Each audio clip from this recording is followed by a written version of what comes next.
ભગવાનના સંઘમાં બે નવા સભ્યોનો દેવલોકની દુનિયા છોડીને પ્રવેશ થયો અને બંને અત્યારે ઇન્ક્યુબેટરમાં છે અને બેન અત્યારે આઉટ ઓફ ડેન્જર સારા વ્યવસ્થિત રીતે છે.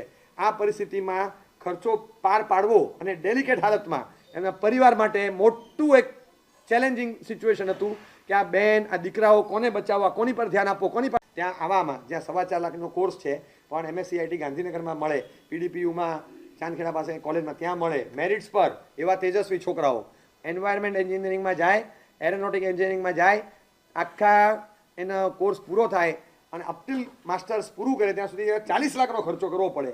આમાંથી હજારો આંખ અને દ્રષ્ટિની કિંમત શું એમને ખબર પડી, આંખનો સદુપયોગ કેવો કરવો જોઈએ એમને ખબર પડી, પૈસા તોલીને માપવાના, આ ખર્ચવાના અને આંખ બહુ જરૂર હોય ત્યાં વાપરવાની. સાહેબ આ બધું શીખ્યો સાહેબ હું. બસ આ એક દુર્ઘટના બની એમાંથી સાહેબ ઘણા પોઝિટિવ સિગ્નલ લાઈફમાં મળ્યા છે. એક દુર્ઘટના બની ગઈ પણ એમાંથી ઘણું શીખવા મળ્યું. એ માણસને કોઈ ફરિયાદ જ નથી. અને પાટણના પ્રવેશમાં જે કપડું પહેરેલું ને, ખદ્દડ કપડું, જાડી ખાધીને કાણા હતા એક બે, એવું કપડું હતું, હલકું લાગે, આચાર્ય માટે તો ન શોભે. મુનિ ભગવાન પણ આવું હલકું ના પહેરે, વેરી ચીપ. અને સાહેબ આવ્યા, પધારો સાહેબ, આવીને આમ જોયા ને કપડા, સાહેબ 1 મિનિટ અંદર આવો. હેમચંદ્રાચાર્યનો હાથ પકડી અંદર લઈ ગયા રૂમમાં. સાહેબ નાક કાપવું જ કે સંતાનમાં સાંભળીને ધ્રુજી જશો. એક દીકરી હતી, એને દીક્ષા લીધી છે. એટલે એક પરમેષ્ઠી તત્વ એના માતા પોતાના ગુજરાત માટે આંબેલ ખાતામાં રસોઈ કરવા જાય.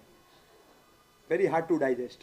મારા જેવા સંવેદનશીલ માટે કે તમારા જેવા સમજુ માટે સવારે 7 વાગે ત્યાંથી પાછા નીકળવાનું અને ત્યાંથી ફરી પાછા પોતાના ઘરે આવવાનું.